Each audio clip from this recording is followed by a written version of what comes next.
to the Saddle Up Show. We are back. Well, I'm back. Destin's here. Destin's been here holding down the fort while I was out at Alabama, lollygagging and doing the same things Destin was doing at Kentucky. It was a whole bunch of things that was going on, but we'll get into Just that in the later. South. Just in the Right. South. I had to bring Destin to the South, man. Had let him get some of that Southern hospitality. Y'all know how we do it down here. Mm, But like we start every show, I gotta ask my guy Destin, how are you doing in this week? I'm doing good, man. I mean, we're inching closer. I mean, we're like it's felt like draft season for a while now. So now it's just like we're like full dived in. I've been this week. I've been setting up my top 200 big board, finalizing my Mhm. positional rankings. You know, we're at that part of the year where I've watched just as much tape that I can watch all these guys at this point. I've put in that part of the work, so now it's the gotten to put them in order part where I have to have all these internal arguments with myself. Yeah, man, we're at peak draft season. This is always one of my favorite times of the year. Been doing countless work, like you said, diving in a film, having late nights, early mornings, falling asleep with players tape on and things of that nature. But uh, it feels good to be back. I'll say that, man. The trip to Alabama, we'll get into your trip to Kentucky in just a second, but just kind of want to start off by recapping the Alabama trip. Alabama was a lot of fun, man. There's a lot of heavy hitters out there.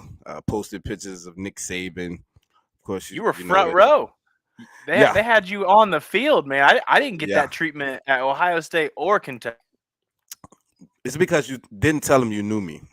Had you told them Ah, that you know me, they would have ah, treated you like royalty, rolled out the red yeah. carpet for you. But nah, man, Alabama was really good about where they let us go and where we could stay. Shout out to my man Stats Matt getting the super chats going.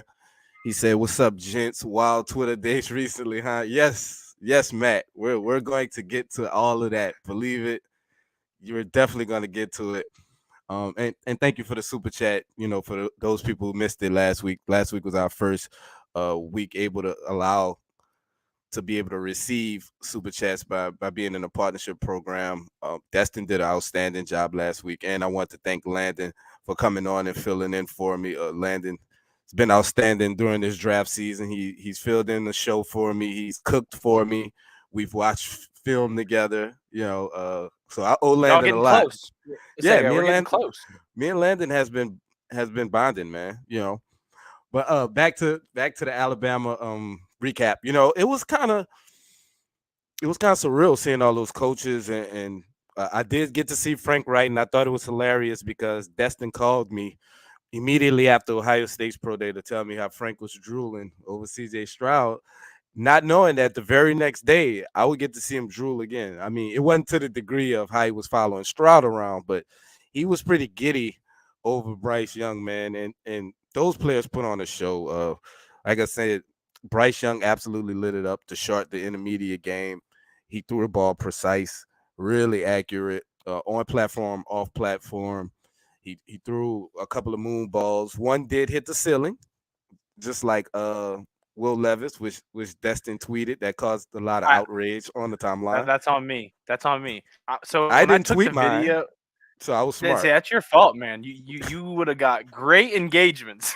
Let me tell you, you would have got impeccable engagements. I mean, but I will say when I got the video, I mean, it was time for the moon ball, so I had to get the recording out. I was prepared. I saw the rollout. Phone was out. Levis hits the ceiling. I think to myself, am I still going to post this? Yeah, I'm still gonna post this. Posted it, muted the post immediately. I came back later to see the chaos. Yeah, man. So I decided not to post mine because I don't like chaos. I have enough of it in my daily life. So therefore, I didn't want the outrage of posting Bryce's moon ball that hit the ceiling.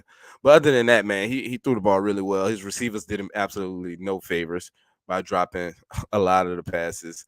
But I was just impressed with him, the way he spoke, good demeanor, great kid. You could tell he works extremely hard. Some of the other players that was there, Jameer Gibbs, a guy who's my running back two in this draft cycle. I'm really high on him. I think he's absolutely talented. I think he's going to be a third down back pretty early.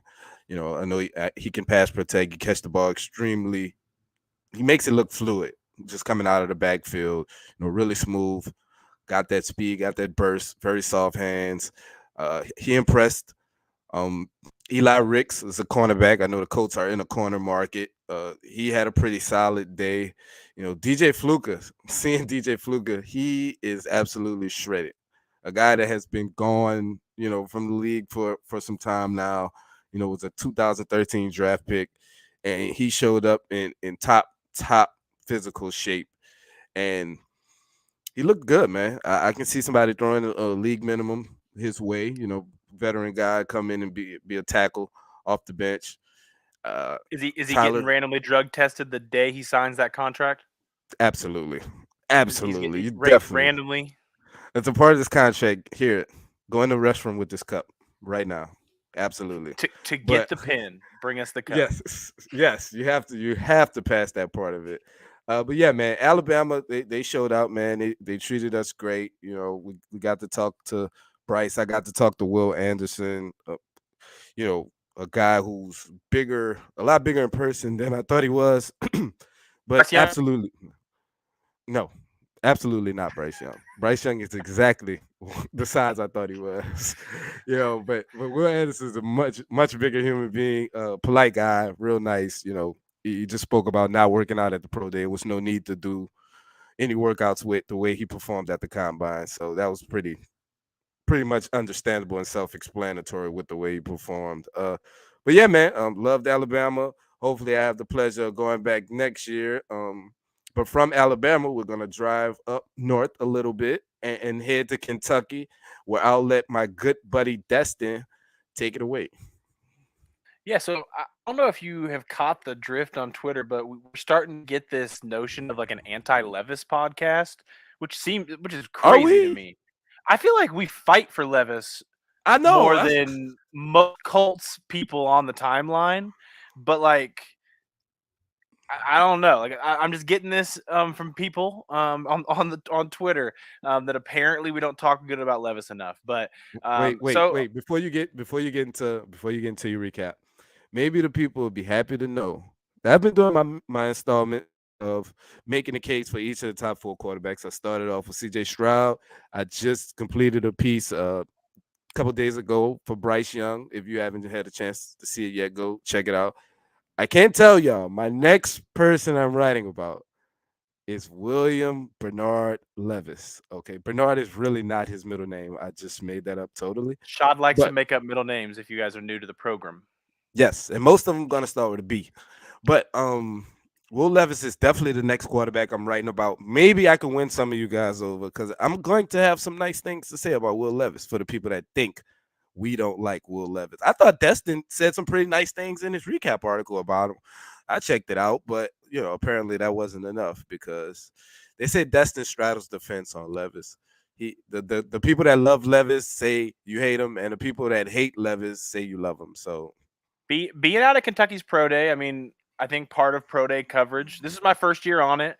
Obviously, the goal is to continue this in years going forward.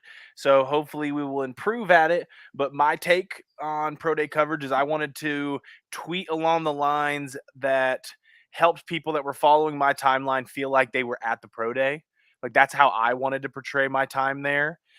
So for me, I gave the good, gave the bad, and I felt like Will Levis was the person for me to follow. That's who I was being sent by Horseshoe Huddle to cover essentially for the day. So that's where I focus. So we're going to start with Will Levis and his day.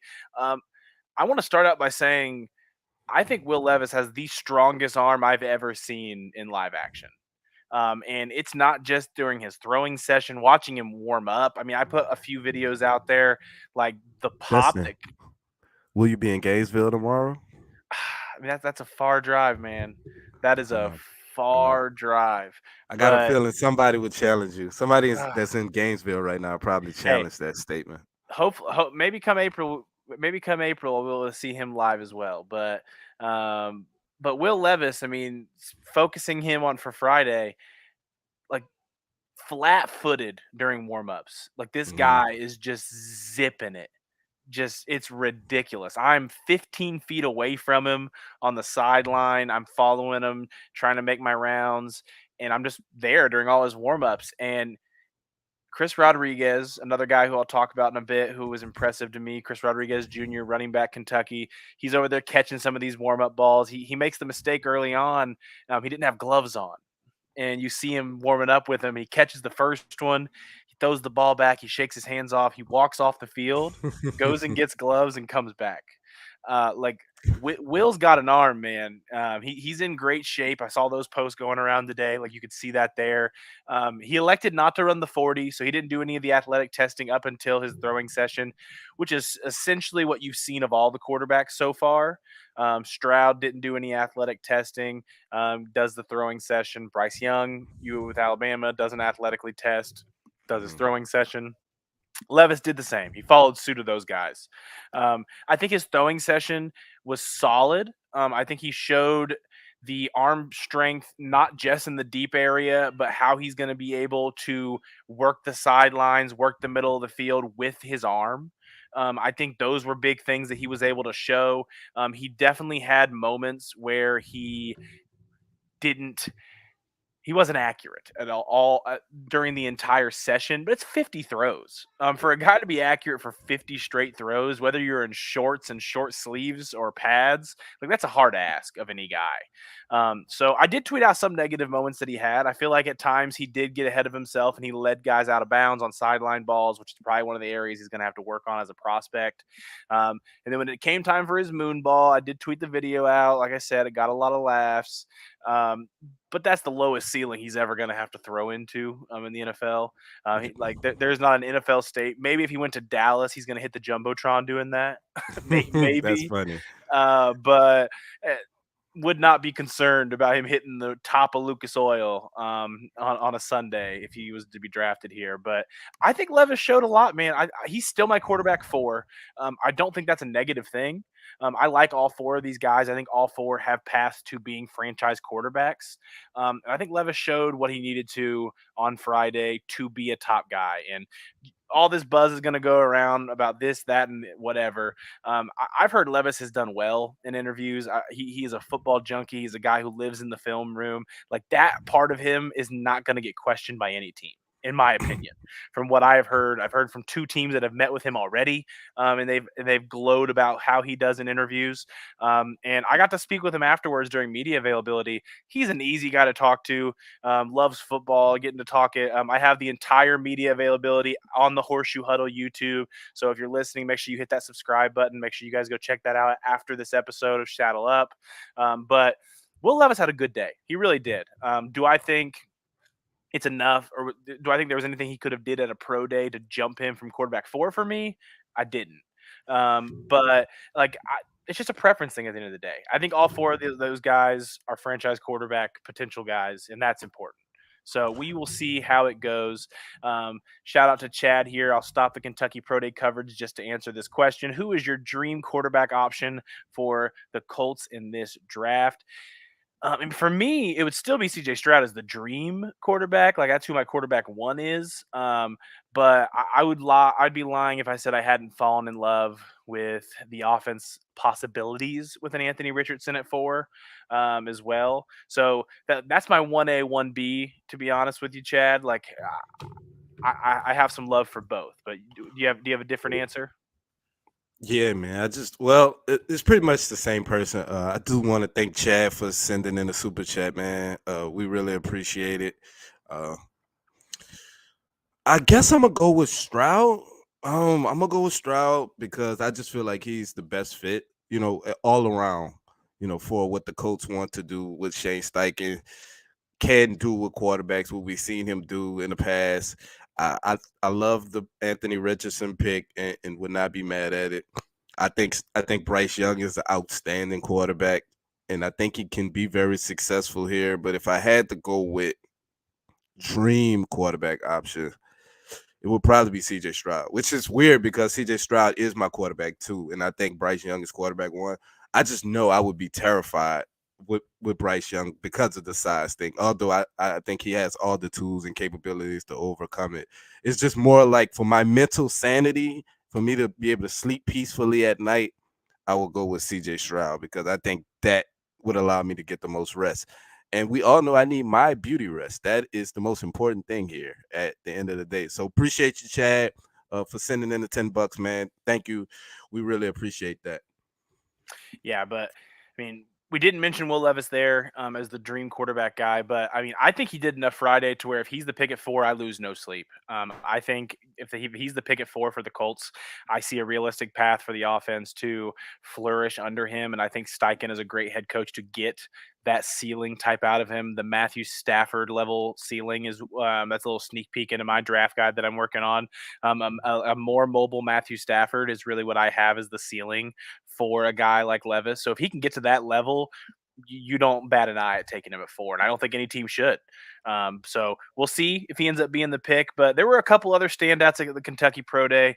Carrington Valentine, DB out of Kentucky, was hurt a little bit, so didn't get to perform to the full capabilities at the combine. Put on a show during athletic testing. He Mhm. ran his 40 in the first run, shot out of his stance. It was pretty, and you were seeing scouts jump out of their seats, comparing timers to each other, trying to see what he hit. I don't know what Kentucky put out. I saw as fast as a 4.32, Yeah. which Mhm. is blazing fast for that guy. Got to see his 3 cone work again, was incredible. Got done with the first run and just stared at the scouts as he walked off. Like he just oozed confidence as a corner. Like, so that's something that's going to be attractive to teams. Like this Yeah. guy had an attitude that was just desirable, and he had a good day. So you look at that, and that was a great one. And I mentioned him earlier, but Christian Rodriguez Jr., running back out of Kentucky. At the Senior Bowl, we got to see him in Mobile, really showed off his blocking skills. Colt scout Mike Lacey actually put him through his drills during his pro day, which was cool to see.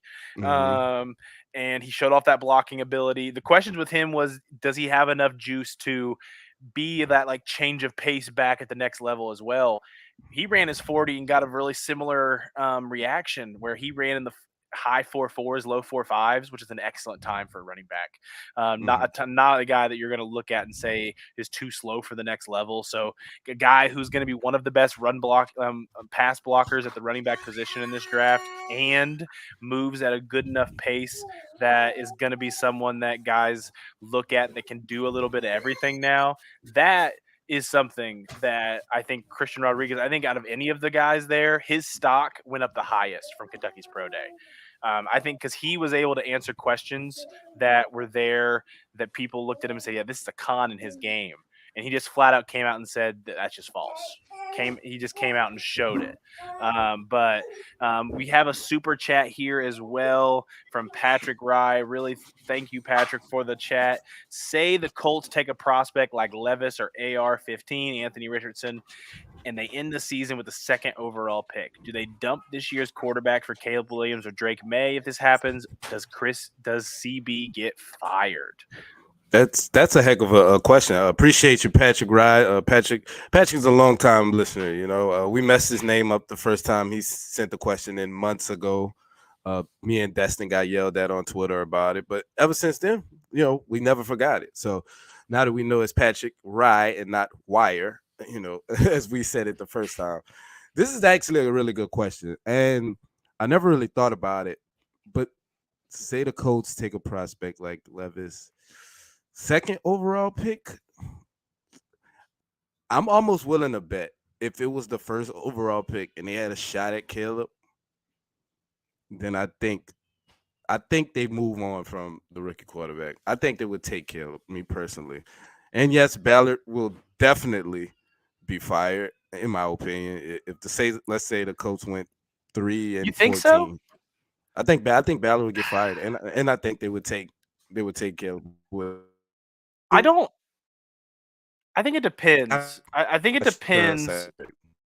I think it depends on the quarterback front. I mean, It depends on who plays the majority of the year, if that's the route they'd go. It depends on if they look at, like, if Gardner Minshew starts the majority of the year and we end up with the number 2 pick, then that's a different situation than if the rookie plays all year and struggles all year and then is forced to be that poorly. I think when you look at Steichen getting that 6-year contract, I think Irsay looked at the roster, looked at what was going on, let Ballard pick Steichen to where I think Chris Ballard's probably safe for at least 2 to 3 years. Like, I think there's like an agreement in place of what needs to happen. So I don't think Chris Ballard would get fired. I also don't see a world where we end as the second overall pick next year. I think we're gonna see a tank race this next season for certain individuals that you're mentioning here. If they ended the second overall pick, I mean, they have to consider everything, but it could be a similar situation to what we saw with Chicago this year, who was able to get a package of picks to trade back because of the quarterbacks up there. So that is another thing to look at as well. I think Rashad's having some connection issues, so we're gonna keep going along this front here. So feel free to drop any questions you guys have. Remember, super chat questions will be automatic priority, but we're just going to keep going forward. But the Kentucky Bro Day was a really fun experience to be at. And I understand some people, like I said earlier, look at us as this anti-Levis crowd, but I don't think that's me. I think when I see Levis play, I think he has the skill set to succeed at the next level. And I think he did enough during his pro day to show that. So it'll be interesting to see what goes on next. But the next topic here, as we're waiting on Rashad, are the Colts pursuing Lamar Jackson? So I put a piece out about this conversation that's over at Horseshoe Huddle. So we'll probably link it here in the YouTube after the video is over if you need to find that. So feel free to be on the lookout. But it's an interesting thing. I mean, so as I put a report out, and if you guys follow me on Twitter, you guys probably saw. Um, I believe, and I was told that a Colts plane landed in Baltimore last week. I was not given a reason that it was there. I was told how long it was there, and it was there for an extended amount of time, which was an interesting thing to look at. And then when we pushed on it a little bit, our team here at Horseshoe Huddle asked some Colts sources, and we asked, and the answer they gave back was a no comment, which may not sound like a lot, but was an interesting answer because very easily could have got a oh, it's nothing to worry about, it's nothing serious. They decided to go with the no comment. Um, I I still don't think I'm in the camp that would believe the Colts would go Lamar Jackson, but I would be lying if that no comment answer hasn't just been running through my head. And Yeah, welcome it's back, Rashad. yes, I am back. Had to go take care of something, but the Lamar thing, I think a lot of people don't understand is it's not just this is not a Chris Ballard move. You know, this is not a Shane Steichen wake up today and say, I want Lamar Jackson. Lamar Jackson, the amount of money that's involved with this is really a business decision. This is a Ursay call 100%. You know, Ballard could say he want Lamar till he's blue in the face. You know, the fact that Lamar is going to get about 175 to 200 million dollars guaranteed. I don't know if people are familiar with how guaranteed money work in contracts, but the second he signs that contract, that 175 to 200 million dollars immediately has to go in escrow. That cash has to be on hand, and it's just not a lot of owners that's going to put up 200 million dollars instantly the moment somebody signs and have that type of cash to just put towards a quarterback. You know, these guys don't want to shell out that type of money, which is why Ursay said immediately, you know, fully guaranteed contracts are bad for the league. He just addressed this at the annual league meetings, and that's why. You know, I see Nick says Josh Allen got 160 guaranteed. Don't tell me Lamar doesn't deserve it. I'm not gonna tell you Lamar doesn't deserve it, but you deserve what you get. So I like Lamar. I think Lamar is a top 5 to 7 quarterback in the NFL. He's absolutely electric, but it does come with its concerns. You know, the money is risky. The injury history is there. He hasn't proven he can win in the playoffs just yet, which is things I think that he may can overcome. But the fact that he hasn't done it yet is why there's skepticism, among his peers and among people that's in the NFL. I think Lamar's a hell of a player. If the Colts did it, I would be happy about it. But I think the Colts are ready to move on from veteran quarterbacks. And a part of me is excited just to see how the Colts operate with a rookie quarterback contract. Like having a rookie quarterback under contract is such an advantage in the NFL. We've been seeing it. Quarterbacks that's been going to the Super Bowl, I believe 5 of like the last 6 years, the Super Bowls had a quarterback that was on a rookie contract. You go back to Jalen Hurts this year, Joe Burrow the year before that. It just goes on. Mahomes, and I think that's such a weapon now for teams that to take advantage of surrounding that rookie quarterback when you hit on one with the amount of talent that you can surround him with. It's just such a big asset, and I think that's something I'm intrigued by seeing the Colts finally have that for once since the Andrew Luck era. Yeah, so I mean, I think the quarterback position more than any position in sports is all about having an advantage at. I think one of the ways to have an advantage at quarterback is by having one of the top 10 guys in the NFL, right? Like that's an advantage when you have a guy of that caliber on your roster. So a Lamar Jackson, like that would give you that advantage. I think another advantage is that rookie contract element because when you have a quarterback on a rookie contract, it gives you more roster flexibility to build. So I am not anywhere near anti getting Lamar. I think the Colts would be doing a malpractice at their jobs if they were not at least entertaining the idea of getting Lamar and Absolutely. looking at it like that. It would just be silly. Right. So I think them not being one of the teams that came out immediately saying we are not pursuing Lamar Jackson is the right route for them. I do. I think they do need to do that research on it because who knows how the draft falls and like what happens there and what happens at 4. Now there are questions.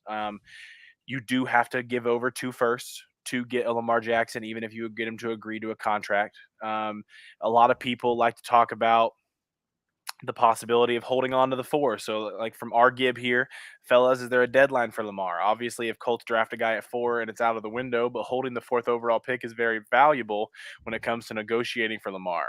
So, I mean, there's not a deadline because he has not signed the tag. Hmm. He has not signed the tag at this moment. He can negotiate with other teams up until he signs that tag, essentially, when he would be agreeing essentially to play for a year with the Ravens. But he gets to negotiate. If he signs an offer sheet, the Ravens have 48 hours to match said offer sheet. Um, I it's a dangerous game. Like there's this thing going around, I like the plan in a vacuum of the Colts draft someone at 4, let's say Will Anderson, then sign Lamar to an offer sheet. The issue to that is what stops Baltimore from just matching, saying, well, if we're not going to get that 4th pick, why do I want to wait for a 25, 26 first when you guys are going to have Lamar Jackson and probably not picking in the top 5 again? So you would have to have a fully guaranteed, not fully guaranteed contract, but a guarantee that That you Baltimore won't. Yeah. so you have to build an amount of escrow that is guaranteeing a contract that Baltimore will not match if you go that route. So personally, in my head, I think it would have to happen before the draft to see if they would match it. Because if they match it, then you could just draft a quarterback still. If they did decide to go that route, I just think you're playing a risky game. If you draft someone at 4 and then try to do it, because then you could be quarterbackless and you're going Gardner Minshew and you're waiting until next year, which is what we've been saying for 5 seasons now, waiting for Yeah. next year. So it's a dangerous game either way. I think the Colts are considering Lamar Jackson. I would be shocked if the Colts are the team that is able to get a contract together to be the team to get Lamar Jackson. Yeah, I mean, it just comes down to what Ursay wants and how he feels.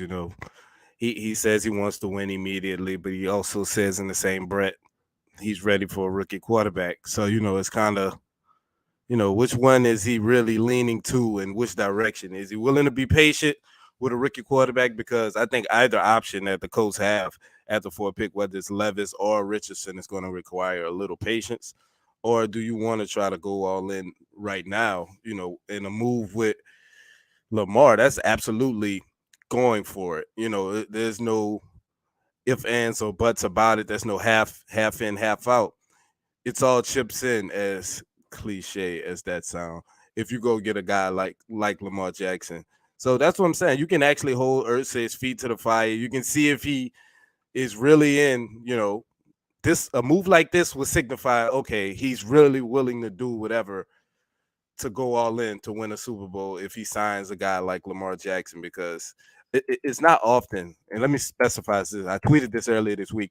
It's not often a guy like this becomes available in the prime of his career. 26-year-old former MVP, uh, just such a unique talent and such a unique opportunity. If they really feel like they can compete and win the division for the next couple of years, we know Jacksonville's trending upward, but I don't think they're there yet to where you can say they dominate the division. It'll be interesting to see if they pull the trigger on that. I just can't see it because of the money thing, and I just know, what I do know. I just would have a hard time seeing Irsay pulling the trigger on that. But definitely the Colts are interested. They like Lamar as a player. Ballard's no fool. He know who Lamar Jackson is. He know what he can do, what he can bring to a team, and they know the type of money he can generate for the city of Indianapolis. Period. Just having a guy like Lamar, but will they pull a trigger? I just don't see it as of right now.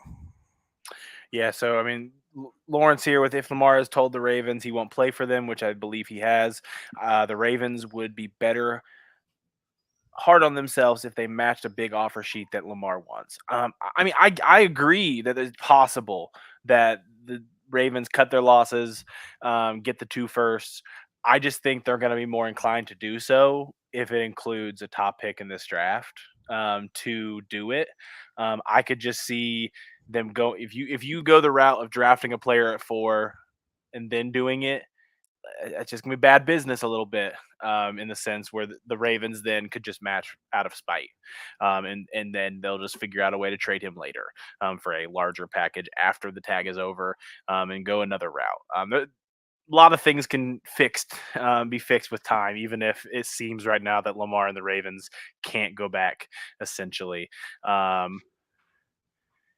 super chat here from the Go Colts 12. What is the power sharing sitch but with CB and Jim now? I mean, personally, maybe it's me being an optimist. I look at the totality of Jim Irsay as an owner, and Jim Irsay is a guy who normally lets his guys do their jobs. I think last year is the outlier, in a season that was full of outliers. Right. I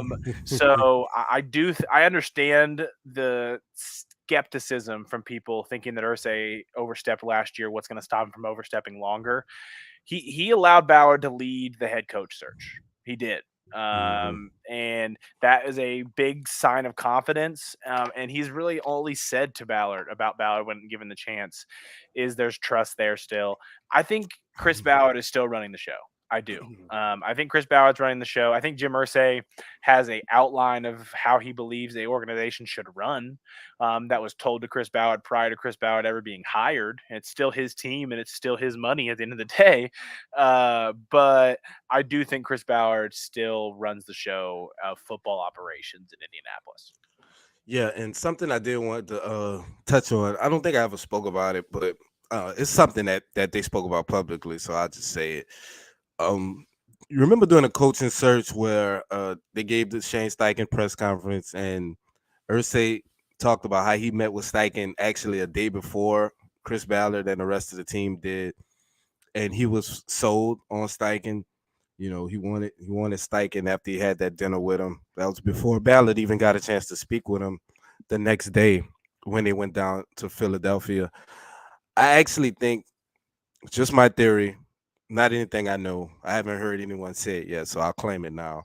I actually think Steichen is an Ursay guy. I actually think Ursay made this pulled the trigger on Steichen. I actually think Ballard was more in on Raheem Morris as his candidate, and that's kind of where the struggle went. I think Ursay made that move just in case he had to fire Ballard. He would keep Steichen and he'd go in a direction with a new GM. I think Ballard's seat is hot. And I know Ursay won't come out and say it. You know, I know he spoke about it a little bit. And shout out to Coates House for the $2 for sure. Appreciate it. I know he spoke about it a little bit at the annual meetings, which we'll get to in a second. But I think it's a little hot, man. I think it's hotter than he's willing to say. I think that's why he wanted to be the guy that actually pulled the trigger on the final coaching hire. Now Ballard did was the one who reached out to all the candidates and brought the candidates in. But I think Ursay really wanted to get a guy he felt comfortable with that he would keep around if he had to fire Chris Ballard. Just my theory. It's possible. It's possible. I know that it felt like for a while it was a Raheem Morris or Steichen hire near the end Mm-hmm. of the cycle. I know there was the Callahan movement as well that Yeah. people were looking at. It felt near the end that it was a Steichen Morris. I Mm-hmm. never got full clearance on who was where Right. between those two. I just kept getting the confirmation that those two were the leaders in the clubhouse. Mm-hmm. Obviously, Steichen ends up getting the job. Um, Honestly, like from being in the same room as Steichen on three different occurrences now, I've been able to talk to him twice. He just seems like a Chris Ballard guy. Like that, I think that's the only thing I push back on you on. Like this guy is all football. Like Oh I, yeah, for sure. I For think sure. I think football is Shane Steichen's main personality trait. Yeah. Like Yeah. he Yeah. you could be having a conversation about his children, and I just feel like he is the type of guy that has a way to bring it back to football. And I just could see him in the room with Chris Ballard, and Chris Ballard falling in love with that mindset alone. Mm-hmm. But that is all just like my personal thoughts. Like I have no confirmation of who liked who and all this other stuff. But that is Mm-hmm. it is an interesting thought on it. Yeah, man. That situation is pretty dicey with Ballard and Ursay. I think winning cures all, or just showing growth cures all. I talked to somebody about this on Twitter as well today. You know, they asked me what would it take for Ballard to keep his job. I think I don't think you can even put a win total on it. I think just overall growth, you know, as a team, and this team just trending in the right direction, looking like a much better product on the field, not being embarrassing it is a good start, you know. But if the rookie quarterback or whoever it is just trends in the right direction and showing improvement, I think Ballard's pretty much safe. You know, I don't think they could withstand another I don't think he could withstand another embarrassing season. But I think as long as they just show improvement, start to grow, it don't matter if it's 6 wins, 5 wins. If that rookie quarterback proves he's a guy that's worth building around, I think the season is a success, and you just load up next off season, you know, with the salary cap going up, and the Colts will be able to open up a ton of cap space next season. As I was looking at, there's a lot of money coming off the books. They can open up a ton, so they will have to use that to build around this rookie quarterback. I think this season is essential and all about getting that guy ready to go and showing that he can be that guy for the next 10 years. Yeah, so this question from Drake here. Thanks for the 4.99. Also, shout out Drake Wally, our guy over at the Horseshoe Huddle podcast with Andrew. Make sure you guys are supporting him as well and him and For Andrew's show. sure. How many Oh, wins do you? they had Isaiah McKenzie on too on their Mhm. last episode. I Yep. want so if you guys aren't familiar with Isaiah McKenzie, the face of the franchise, don't take that phrase literal. That's Isaiah McKenzie thing. You'll get it once you see the interview. Go check him out. Andrew Moore and Drake Wiley had him on the episode last. Sorry for cutting you off. That's I just wanted Oh, to you're good. get that out. But yeah, Drake's question here: how many wins you guys think would be the cutoff for Ursay? Like you think 3 to 4 wins in Ballard is gone? I just literally answered that, Yeah. literally in the last thing I was saying. But yeah, I don't think it's a certain win total, Drake. I just think as long as this team is trending in the right direction and the rookie quarterback looks like a face of the franchise guy, for the next 10 years, then I think you'll be fine. Oh, I just want to say, appreciate you, Lawrence. Lawrence says he has to get up out of here. Thank you for tapping in, man. Yeah, I mean, I kind of answered earlier. I am on the opposite side of Rashad here. I think, I mean, outside of an embarrassment, like you said, I mean, Jim Mm. Irsay is an emotional guy, has always been. So I think, in a sense, if you have another season like last year, which is just crazy. Thank the Lord we were on Hard Knocks last year. But like another season like last year, then that's a whole different situation. Like you have more problems than just your GM that you're going to have to be going through if that's the case. But I think overall, you give a first-time head coach a 6-year contract like he did. That's a pretty unprecedented contract for a first-time head coach. So like you look at that route, like I could just see to where he's here long term for at least a 2 to 3 year plan almost. Yeah, man. It's just hard to really put a definitive number on it. It just depends on too how the division shakes out. Because Ursay, although he seems like he's patient, he also said that this division, is not like Kansas City or Buffalo's division, where you just don't have a chance. The opportunity is there to get this division, which I agree with. The Colts having the NFC South on their schedule this year, along with 2 games against Tennessee, 2 games against Houston. Uh, the the wins are there, man. If you just have a decent team, you should be able to get the 5 or 6 wins. That's just if you're just decent. If you happen to be above average, then who knows, how many wins is on the table. I kind of even hate to get into win-loss totals right now because we saw how that went last year when we thought we had a 10-11 win team that turned into a 4-win disaster. Uh, turning the page though, we're gonna turn the page to the annual meetings, and me and Destin kind of touched on some of this stuff. The Lamar topic was a big topic, for Ursay. Steichen was asked about it. What do you think about Steichen as a whole? I think he's just kind of like you mentioned earlier, he's just robotic, like with the way he interviews. And if it ain't about football, he really can care less. Like he really doesn't give a shit. Like, and I think it's hilarious, watching him interview and watch people try to pull information out of him, and he's just like, no, I just don't want to talk about that. And he's giving them just the briefest of answers, man. It must be tough talking to a guy like that. Yeah, I mean, like I said, I had the opportunity to like talk with him twice now, um, and he doesn't like you could just see he gets a little annoyed when someone asks him not about football. Like he understands why he's there. I think it'll be very interesting to see like that first time at training camp this next year, the difference between him and Reich, because Reich was the type of guy that any question that was brought up, like he would make it almost worldly, if that makes sense. Like he would bring something from the Mhm. outside into a conversation. I think Shane Steichen is going to be the opposite. I think Shane Steichen in interviews is going to be a more energized version of what you see from the Mike Tomlin, Bill Belichick type interviews. And I'm interested to see what it looks like. Man, I think he has some really about the neck up, and uh, that really is what he prioritized, and that's why when it comes to these pro days that the coach haven't been at. Chris Ballard haven't been at any of them. Steichen hasn't been at any of them. It's because they pretty much know, what these guys can do physically. A scripted pro day is not going to change your mind about somebody physically. And getting a chance to talk to these guys is not really the ideal set, neither with, just tons of people around in the situation. They have top 30 visits scheduled with Anthony Richardson and Will Levis already. So they'll get their chance to really pick these guys' brain. And that's when I think the decision will be made.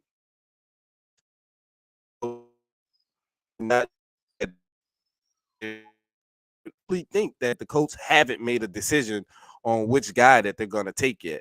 I think they plan to get these guys in here for these top 30 visits, and that's really what's going to tell them what direction they're leaning in and who they're most comfortable with giving the keys to the franchise for, and having it making that decision for them really easily. Because once you get these guys in here, you get a feel for who they are as a person, how obsessed they are with the game of football, which seems like to be a huge talking point for Shane Steichen, and just where these guys are at from the neck up. Because physically, we all know, we watch the tape, we know what these guys can do.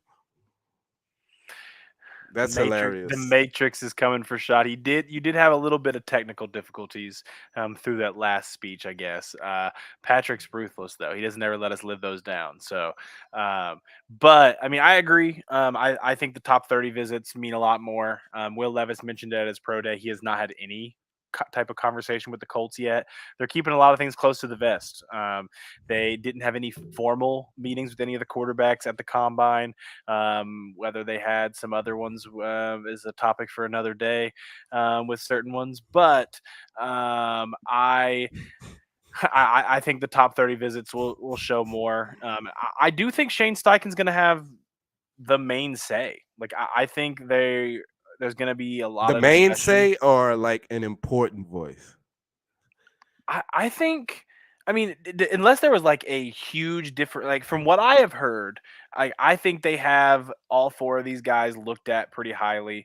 I think they have a little bit of tier system broke out. I don't know if it's coming from the Steichen area or the Ballard era, but I think they'll be pretty close on all these guys to where I think he will get that last say of who he thinks is he can build the best offense around. Like I think Yeah, that yeah. like they look at that in a very high light. It's why he was brought here. Was to build that offense. I tiered it like maybe 3 weeks ago, a month ago. You remember that tweet I had when I tiered it? It was Stroud, AR, Bryce, and then Levis. I really think that's the way they view it. I was told by a guy that was a while ago though, and I know they have done a ton of work since then, so it's probably changed. But at the time, that was how I think the coach board was. But I didn't get nobody to confirm that, so I never went out officially on the record and said, "Hey, here's just what the coach thinking." It wasn't that, but I think they had Anthony Richardson and Stroud kind of in their tier one, had Bryce as tier two, and Will Levis in And then tier three. everybody else. Let's not talk about everybody else. And you have to mention Levis, man. I'm not about to get this "we hate Levis" Oh no, no, platform. no! That's what I'm saying. Like Levis is like Oh, okay, is like so okay. you say Levis, and then there's that cut after Levis where it's like we don't talk about the cut after Levis. Uh, Let me ask you a question, and you can just say yes or no, and Uh, we can go. We can move on with the show. Are we addressing this Hendon Hooker thing? It, are we doing No, it? Okay. no, All right. like All right. Okay.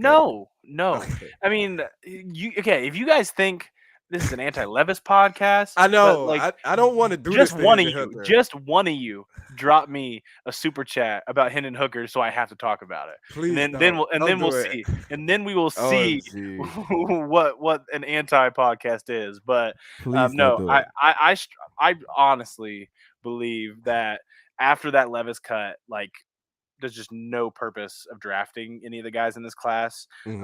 As if with the idea of being a starter, I think there are multiple guys that could be solid backup quarterbacks in the NFL, but and that's a different, like that's a whole different process when you're scouting for a backup quarterback than you are scouting for an NFL like a starting quarterback. Like you're Yeah. looking at Yeah. different You're right. traits, you're looking at different characteristics. So like the Hendon Hooker stuff, like I think Hendon Hooker is a brilliant guy. I think he has aspects of his game that would be perfect for the scout quarterback role in the NFL. That's not what people are going to be wanting of him. They're I all saw good. that. It's just the trolls. See, once you open the door, the trolls just come out, man. And I'm not doing this. I'm not doing this. Guys, please don't ask for Destin and our opinion on Hendon Hooker. I think he's a fine Great quarterback. dude, great dude. That's the other Yeah. thing. I don't want it to come off like I'm anti Hendon Hooker, the guy. I got to talk with him in Mobile. Like Hmm. super cool dude. Like he's super humble. Like I think he understands the climb that he has at the next level. Um, but the fact of the matter is, he is going to be 26 years old before he can compete for anything. like 26 years old before he's even competing to be your backup. And then that's knowing in that he's recovering from the ACL. That's also throwing in that he's going to have to learn an NFL offense because what he ran at Tennessee is the opposite.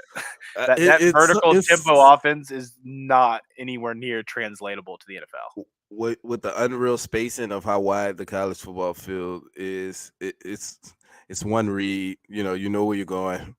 Pretty much regardless of the coverage, it's just so much that he would have to adjust to. Not even mentioning what he would do with adjusting to protections, and it's just a ton for him to learn. Not saying that he can't do it. I just think it'll take time. And when you're picking a guy in the top 5, you're not picking a guy. You're picking a guy based off his ceiling. A younger guy, what he can do, has at least some history in a pro style offense, or just freakishly athletic traits. A guy like that. It is so much that Hendon just doesn't have for me to pick him within the top 5, or me to be fine with handing a key side franchise Top over to five. him. Oh yeah, who was that had him? Was it Tannenbaum? Matthew, yeah, say it was Tannenbaum. Oh my God, Tannenbaum. That's crazy. Top 5 for Hendon Hooker, man. I just saw it. I didn't even want to engage. See, when I see tweets like that, I don't even engage with the tweet itself because I just don't want to bring any attention to it. I'll just make a separate tweet myself addressing it. I was like, top 5 for Hendon Hooker is like absolutely insanity. And just to prove how much lying goes on around this time of the year, I'm sure Hey, that guy. props to Hendon's agent though. I was just about to say that. Whatever he's got in the water right now, boy's working. And man, I don't even like to talk about this. When media has relationship with agents, so media goes and say good things about the clients or the agents. I don't even address that. I see it so much, and I don't say nothing about it because, hey man, get your money. You know what? Do your thing. I understand it, but just to get ridiculous, like Hendon Hooker, top 5, really, bro? This is what we doing? Okay, all right, man. I'm done with this. Um, Something else. Did you catch Ballard at the annual meetings? Did you hear what he had to say? Yeah, I mean, Chris Ballard is a pro in all of these media availabilities, so he's all deflect, give He be in non-answers. the matrix for real. Um, He's literally dodging the bullets as he's I answering mean, the your question. biggest talking line was that the Colts aren't getting rid of any options at this moment, whether that's Lamar, whether that's multiple rookies. And then Jim gets his availability and talks about how he's been wanting a rookie since Phillip Rivers. So I bet Chris wishes Jim would just never have a mic in his face. Absolutely, bro. But it is what it is. If you go look at some of what Jim Irsay had to say, it does feel as though the rookie quarterback is what he prefers. It's just Mhm. how much does that matter? I guess because a few years back we got all those talking points about when we were in the top 5, and Jim Irsay comes out saying he wants that Edgerrin James running back again. It's the year Saquon Barkley's available, and we trade back and we take Quentin Nelson. So it is what it is. Irsay always gets those talking lines out there though that trend on Twitter for a day. Yeah, it's just funny, man, because Ballard does all this hard work in the media, talking in circles, trying to confuse people. And then Ursay just walk right up to the mic and say, "Oh man, we love CJ Stroud." And Ballard's like, "What the hell, man? Like, what the hell?" I have wanted that rookie quarterback ever since Phillip. Uh, but I mean, stats Matt with the good one. What about Chris's comments on the cornerback room? It was very receiver-esque. If you throw it back to last cycle, we like We're the not guys doing we this again. have. We're not doing this He again. mentioned Isaiah Rogers. You mentioned Dallas Flowers. Uh, Me, uh, this me and corner, Destin stood on this hill with edge rusher 2 years ago. They did it. it's every year, man. 2 years ago, Last year edge we rusher. stood there Last year, receiver. receiver. Now we're gonna have to do this again with cornerbacks. Although I did hear that the Colts have talked to a couple of veteran cornerbacks. I expect one to be signed pretty soon. League meetings kind of slowed everything up as far as the communication it was making with some players. I do think they'll get back to that. They'll speak to a couple of veteran cornerbacks. I also heard that they were speaking to veteran interior offensive linemen. So we'll see some action on that. I think before the draft, they'll get around to I to say they got a signing. lot of holes. The draft ain't filling them all.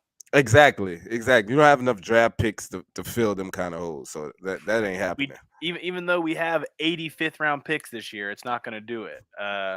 But guys, this has been Saddle Up with Shad and Destin. We will be back at it again next week. Make sure you guys hit that like button below. Make sure you guys hit that subscribe button below. We really appreciate all the support you guys give us as we're going to be going through the draft coverage coming up, as we're going to be going through the rest of this offseason coverage. And who knows? I mean, it sounds like Shad knows a few names in the interior O line and corner market. So make sure you guys are hitting that subscribe button to me and Shad's tweets, as we may get a little information out there eventually. So appreciate everybody, guys. And as always, go Colts.